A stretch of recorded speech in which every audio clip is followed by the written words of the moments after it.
Good morning students, कैसे हैं आप सभी। +1 अकाउंटेंसी में जो लास्ट लेक्चर हमने लिया था आपका डबल एंट्री सिस्टम का, उसी में आगे है। जैसे कल हमने अपने पढ़े थे types of accounts, personal account, real account, nominal account. ठीक है, पर्सनल अकाउंट के हमने कुछ आपको टाइप्स बताए थे। पर्सनल अकाउंट के टाइप्स थे जैसे फॉर एग्जांपल वही natural personal account, artificial personal account और रिप्रेजेंटेटिव पर्सनल अकाउंट। इसी कड़ी में रियल अकाउंट थे, वो थे टेंजिबल, इंटेंजिबल, और फिर थे हमारे पास नॉमिनल। लेकिन कुछ कन्फ्यूजन के शब्द ऐसे हैं, वो ये नहीं बता पाएंगे कि आप भाई नॉमिनल अकाउंट है कि पर्सनल अकाउंट है। जैसे हमने बताया था आपको कि नॉमिनल अकाउंट नाम मात्र के खाते, मतलब जिनमें सारे के सारे एक्सपेंस, लॉसेज, इनकम्स, गेन्स ये आए। अब जैसे रेंट है, रेंट पेड, किराया दे दिया, नॉमिनल अकाउंट है। लेकिन एक नियम है कि नॉमिनल अकाउंट के प्रीफिक्स या सफिक्स ऐड कर दें, या तो प्रीफिक्स या सफिक्स कि उससे पहले या बाद में कोई शब्द ऐड कर दें तो पर्सनल अकाउंट बन जाता है, ये ध्यान रखना। रिप्रेजेंटेटिव पर्सनल अकाउंट जिसे बोलते हैं, जैसे rent account, salary account, interest account, commission account, ये सारे के सारे क्या हैं, नॉमिनल अकाउंट है। बट यदि इनके आगे देखिए रेंट से पहले हमने आउटस्टैंडिंग रेंट कह दिया तो ये पर्सनल अकाउंट बन गया, प्रीपेड रेंट कह दिया तो ये पर्सनल अकाउंट बन गया। आउटस्टैंडिंग सैलरी है, सैलरी प्रीपेड है, इंटरेस्ट आउटस्टैंडिंग है, इंटरेस्ट एक्रूड है, कमीशन आउटस्टैंडिंग है, कमीशन रिसीव्ड इन एडवांस। कहने का मतलब अकेले ये हैं तो ये नॉमिनल में हैं, और यदि ये इनके आगे सफिक्स या प्रीफिक्स लगा दिया तो क्या बन गए, ये रिप्रेजेंटेटिव पर्सनल अकाउंट। ठीक है स्टूडेंट्स, उसके बाद में एक क्वेश्चन दे रखा है इसके अंदर, तो आपने अपने घर पे ये इलस्ट्रेशन प्रैक्टिकल जो भी है ये करके देखना है। समझ नहीं आए तो मेरे से डिस्कस करना है। जैसे फॉर एग्जांपल मैं आपसे वैसे पूछ लेता हूँ, जैसे कैपिटल अकाउंट है तो कैपिटल को कहाँ लिखेंगे आप, पर्सनल अकाउंट में बताया था मैंने आपको। ड्राइंग को, ड्राइंग भी पर्सनल अकाउंट है। कैश पेड, अब देखिए कैश, कैश कैसा है, कैश कैसा है, भौतिक वस्तु है, एक रियल अकाउंट है ये। कैश रिसीव्ड है, ये भी कैश जो नकदी है, रोकड़ है, वो क्या है, रियल में है, वो चीज वास्तविक है, वो तो वास्तविक अकाउंट बन गया ये। कमीशन पेड, अब कमीशन शब्द आ गया तो इसका मतलब क्या हो गया, नॉमिनल अकाउंट हो गया। ठीक है, लेकिन सैलरी आउटस्टैंडिंग है तो इसको क्या बोलोगे आप, पर्सनल अकाउंट बोलोगे। ठीक है, उसके बाद में कह रहा है कि स्टेजेस या parts of double entry system. इसके स्टेज क्या है, तो देखिए 3 स्टेज है इसके। ये थ्योरेटिकल नॉलेज बड़ी जरूरी है, क्योंकि आगे जब आपने न्यूमेरिकल करोगे ना पूरा अकाउंटेंसी का +1 +2 आगे जब भी, तो ये बेसिक नॉलेज ये आपके काम आएगी, तो इसको बड़े ध्यान से आपने समझना है। तो ओरिजिनल रिकॉर्ड इसके 3 भागों में बांट सकते हैं, ओरिजिनल रिकॉर्ड, फिर क्लासिफिकेशन और लास्ट में समरी। तो ओरिजिनल रिकॉर्ड में क्या है, ये कह रहा है कि भाई जैसे जितने भी लेन देन होते हैं, ट्रांजेक्शन्स होते हैं, उन्हें हम सबसे पहले जिस बुक्स में लिखते हैं उसे क्या बोलते हैं, जर्नल बोलते हैं। उसे क्या बोलेंगे, जर्नल बोलेंगे। अब यदि कह रहा है कि बिजनेस का जो साइज है, हो सकता है वो बड़ा हो, ट्रांजेक्शन्स बहुत ज्यादा हो, तो उनको हम अलग अलग बुक्स के अंदर डिवाइड कर देते हैं, जिसे हम क्या बोलेंगे, सब्सिडायरी बुक्स, सहायक बहियां, सहायक पुस्तकें। ठीक है, तो जर्नल या जो सब्सिडायरी बुक्स है, इनमें जो ट्रांजेक्शन्स है उनका लिखना सबसे पहली स्टेज कहलाती है डबल एंट्री सिस्टम की।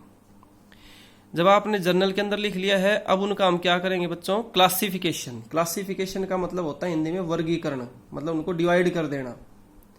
ठीक है, तो सेकंड स्टेज कहलाएगी इसकी क्लासिफिकेशन। इसके अंदर एक अलग से पुस्तक तैयार की जाती है, जिसे क्या बोलेंगे हम, लेजर। क्या बोलेंगे, लेजर। लेजर का मतलब होता है बच्चों खाता बही। आपने सुना भी होगा, भाई बही खाता लिया दुकानदार के पास में, मेरा बही खाता दिखाओ भाई, इट मीन्स लेजर। उसके अंदर सेपरेट नाम के हिसाब, जैसे राम का है तो राम का अकाउंट बन गया, मोहन का है तो मोहन का अकाउंट बन गया, कमीशन है तो कमीशन का अकाउंट बन गया, सैलरी है तो सैलरी अकाउंट बन गया, फर्नीचर का लेन देन है तो फर्नीचर का अकाउंट बन गया। इट मीन्स सभी के सेपरेट सेपरेट अकाउंट ओपन किए जाते हैं। तो इसे हम बोलते हैं लेजर के अंदर जो लिखते हैं, तो लेजर में पोस्टिंग करना। ठीक है, हिंदी के अंदर बात करें खाता बही में खतौनी करना। थर्ड स्टेज है इसकी समरी की। समरी का मतलब नाम से ही पता लग रहा है, सारांश, उसका निचोड़। ठीक है, तो थर्ड स्टेज के अंदर जितने भी अकाउंट हमने इसके अंदर खोल लेते थे सेकंड स्टेज के अंदर, उन सब को एक लिस्ट के अंदर लिख लेते हैं, उनका बैलेंस निकाल के। उन सब का जो फाइनल बैलेंस है उनको निकाल लेते हैं, ठीक है। डेबिट साइड का एक साइड में, क्रेडिट साइड का एक साइड में, और जहां ये लिखते हैं उसको बोलते हैं क्या, ट्रायल बैलेंस। क्या बोलते हैं, ट्रायल बैलेंस। आपके ध्यान हो तो फर्स्ट चैप्टर में हमने एक अकाउंटिंग साइकिल बताया था आपको। क्या बताया था, अकाउंटिंग साइकिल। सबसे पहले उसके अंदर था ट्रांजैक्शन होंगी, फिर जर्नलाइज होंगी, ठीक है, उसके बाद लेजर में पोस्टिंग होगा, फिर ट्रायल बैलेंस तैयार होगा और फिर बनेगा आपका फाइनल अकाउंट। ये अकाउंटिंग साइकिल शायद आपके ध्यान हो बच्चों, नहीं है तो फर्स्ट चैप्टर में देख लेना एक बार, आप वीडियो डाल रखी है इसके अंदर फर्स्ट चैप्टर की, वो आप देख लेना, ठीक है। ट्रायल बैलेंस बना लिया। ट्रायल बैलेंस के आधार पे अब हम तैयार करेंगे क्या भाई, जो अर्थमेटिक जो एक्यूरेसी है उसको चेक करेंगे फाइनल अकाउंट से, ठीक है। तो फाइनल अकाउंट के अंदर क्या क्या शामिल होता है, ट्रेडिंग अकाउंट, ये आपका trading account, profit and loss account, और तीसरे नंबर पे आती है बैलेंस शीट। इनको हम बोलते हैं क्या स्टूडेंट्स, फाइनल अकाउंट्स, ठीक है। ये फाइनल अकाउंट्स बिजनेस की जो फाइनेंशियल पोजीशन है ना उसको इंडिकेट करेंगे। किसको, फाइनेंशियल पोजीशन को इंडिकेट करेंगे, ठीक है। अब है एडवांटेज ऑफ डीईएस, मतलब डबल एंट्री सिस्टम के फायदे क्या हैं, इसकी पॉपुलैरिटी क्यों है, ठीक है, इसके लाभ क्या हैं। तो देखिए कुछ पॉइंट मैंने लिख रखे हैं, अब इनको डिस्कशन करेंगे। तो सबसे पहले है साइंटिफिक सिस्टम।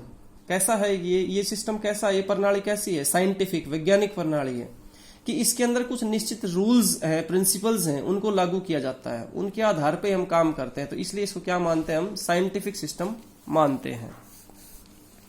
सेकंड है आपका कंप्लीट रिकॉर्ड ऑफ ट्रांजैक्शन, कि जो लेन देन जितने भी है ना उन सब का रिकॉर्ड जो है कैसे करते हैं हम, उनका रिकॉर्ड करते हैं personal account, real account, nominal account, तीनों प्रकार के अकाउंट में हम डिवाइड कर लेते हैं। उसके बाद में डेबिट और क्रेडिट के जो रूल्स हैं दोनों साइड के अंदर हम रूल लगाते हैं और उनका कंप्लीट रिकॉर्ड हम रखते हैं, ताकि भविष्य में उनसे हम क्या कर सकें, कोई भी इंफॉर्मेशन हम ले सकें।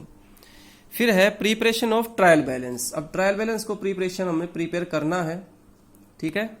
तो ट्रायल बैलेंस के अंदर क्या होगा स्टूडेंट्स, ये कह रहा है कि सिस्टम में कोई भी ट्रांजैक्शंस होगा, ठीक है, उनका डेबिट क्रेडिट दोनों साइड में लेखा करेंगे, हम रिकॉर्ड रखेंगे।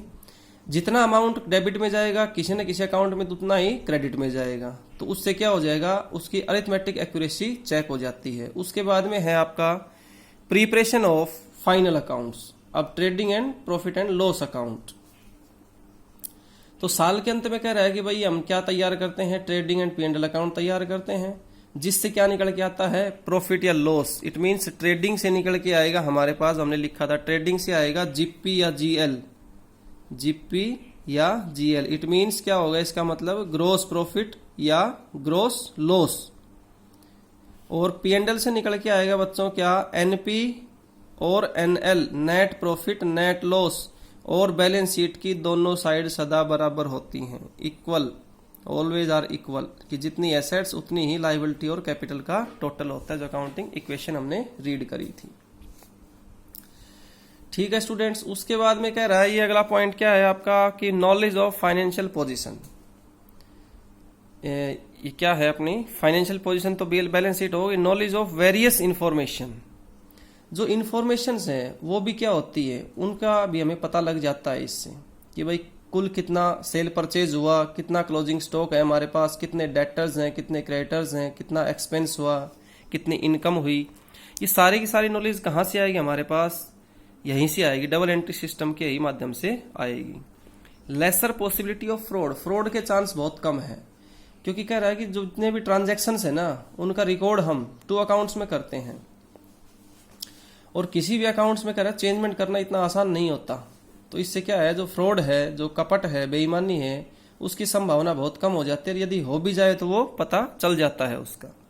फिर है लीगल अप्रूवल, वैधानिक मान्यता, लीगल अप्रूवल भी है, इसको कानून के हिसाब से भी इसको हम मानते हैं, कहीं भी हमने एविडेंस के रूप में देना हो तो भी हम इसको दे सकते हैं। डिसएडवांटेज ऑफ डीईएस, इसके कुछ हल्के फुल्के नुकसान भी बता रहा है ये, इसके दोष हैं। सबसे पहले तो है मच एक्सपेंसिव।